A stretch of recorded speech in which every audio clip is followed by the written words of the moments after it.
Hello and welcome to Richard's Garage. Today we're going to talk about ether channels, port channels, channel groups, interface bundles, whatever you prefer to call them. So let's begin. What is an ether channel? An ether channel is simply a way of bundling multiple interfaces together to act as one logical interface between network devices. This could be between switches, between a switch and a router, or between a switch and a server, for example.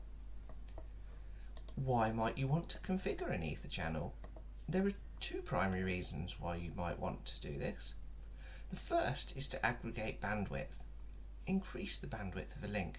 For example, you may have a switch with only gigabit interfaces, but lots of them, so you may choose to bundle two or more together, for example, providing you with a 2 gig link. Or maybe you're linking to a server which has multiple 10 gig interfaces. By bundling two of these together, you get a link of 20 gig. So that's the primary reason. There is no primary and secondary, there's two of them. The secondary reason is for resiliency. If you've got two switches linked together with dual uplinks, for example, without an ether channel, you are just relying on spanning tree, and one of those links is always going to be blocked, so you're not creating a loop. Also, if you're relying on spanning tree alone to handle topology changes, this is going to take longer to fail over than if you're using an ether channel. How do ether channels work? Ether channels can make use of a link aggregation protocol. So two examples of these are PAgP, which is a Cisco proprietary protocol, and the other is LACP, which is a industry standard protocol and defined in the IEEE 802.3 AD. So PAgP, the Cisco proprietary one, stands for Port Aggregation Protocol and will only work on Cisco devices. LACP stands for Link Aggregation Control Protocol. The third method is to use neither of those, and you're not relying on any of those. So with LACP there are different modes of operation. You can see these when we have a look on the switch. So you can enable it as active, which enables LACP unconditionally; passive, which enables LACP if a LACP device is detected at the other end. PAgP you can set as desirable, which enables PAgP unconditionally; and auto, which enables PAgP if a PAgP device is detected at the other end. So what we're going to do in this video is I've got two switches and two machines.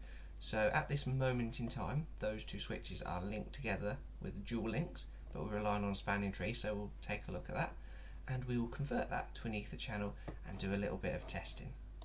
Let's begin. So before we begin jumping on the switches, let's draw out the topology so we know what we're working with. So we have got switch 1,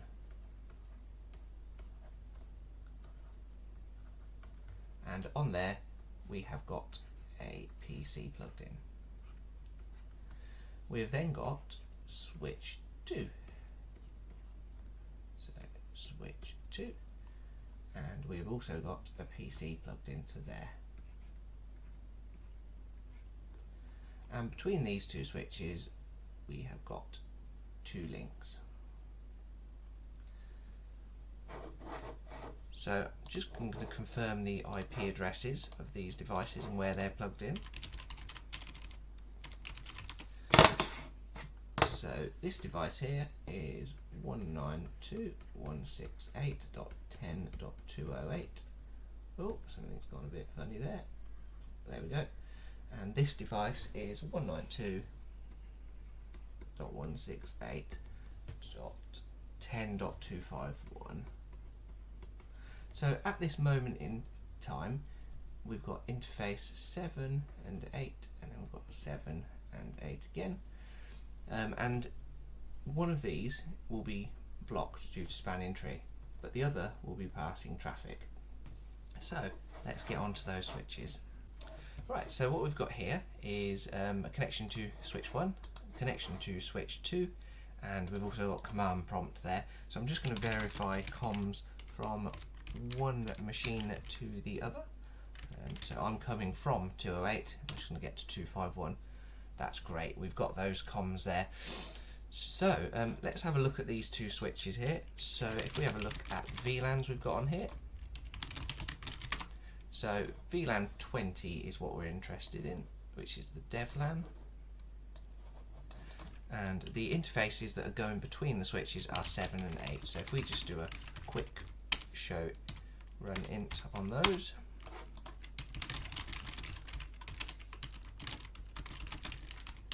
We can see that they're all set to trunk ports there. We're not pruning any VLANs. Okay, so if we have a look at the spanning tree on here, you'll notice that on here, so 7 is interface FA07 is the root port, and FA08 is the alternate port, which, as you can see there, is currently blocking. So what we could do is just to test our spanning tree operation here, let's set up a continuous ping from there, sorry, to that address. And what I'm going to do is I am going to unplug the connection from switch 2 port 7, which is the root port, and we'll wait for spanning tree to fail that over as a test.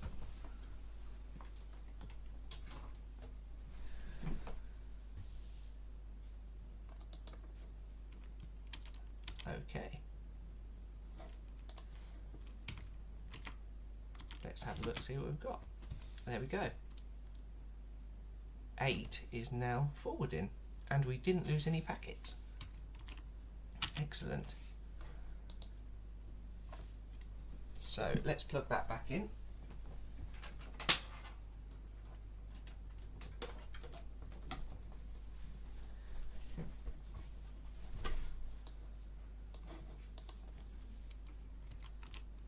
There we go, we're back to where we were. 7 is root and 8 is blocking. Okay, let's stop that ping. So, for this demonstration we're going to use LACP as our aggregation protocol. So the config is quite simple really. So if we go conft int range FA07 to 8, you can do it individually, but well, to make it easier I'm going to go for both of the ports at the same time, and literally all you type is channel group and then you give it a number. So we're going to call it 1 in this instance as it's the first one. We give it a mode, and these are the modes we talked about earlier depending on which protocol you're using. So I'm going to go active because I want to use LACP and I want it to be enabled unconditionally. Okay, we have now got ourselves an interface. Let's have a look, called port channel 1. So what I'm going to do is I'm just going to configure port channel 1 as a trunk, so like you would a normal interface, int port channel 1. This switch is a slightly older switch, so you have to specify that we're using .1 queue encapsulation, but on newer switches you shouldn't have to do that.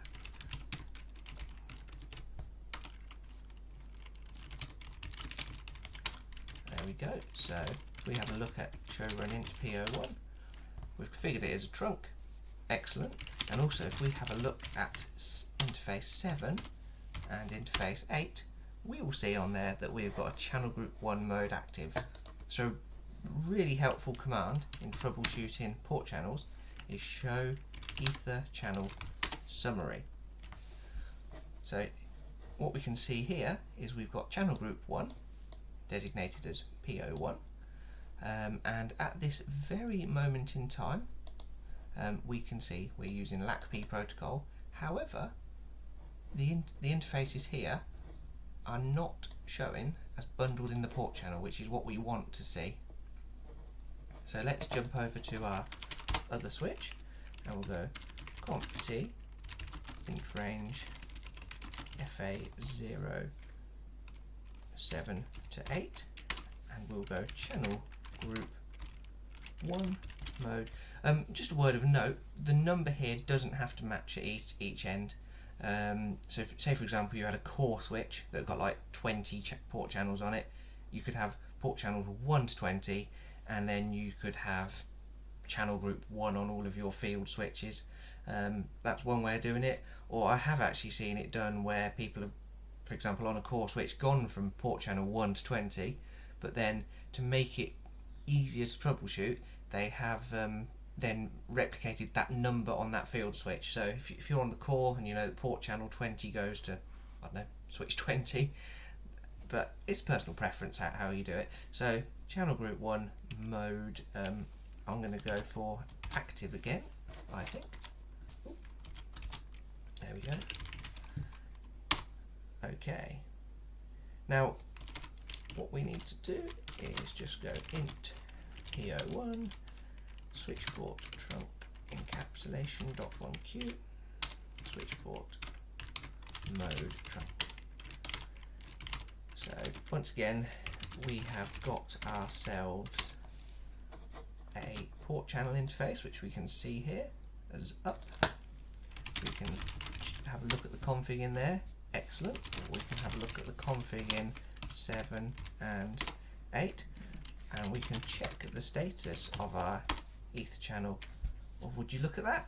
We have got both of these ports here bundled into our port channel. So we have just created a port channel between these two switches. Excellent. We have set out to what we wanted to achieve. And just to make sure, we have still got comms across the link. Yep, so that's going from one machine to another. We can unplug one of those links. I'm not expecting a great deal to happen. So at this moment in time, we're just running off the one link. Can still access both switches and still got comms to the end device.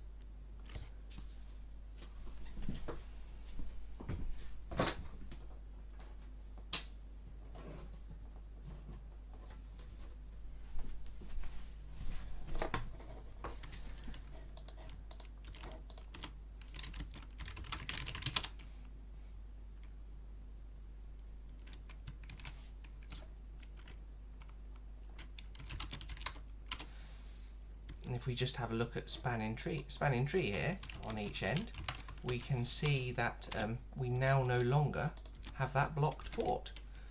We have PO1, port channel 1, which is our root port. So we're making use of both of those interfaces.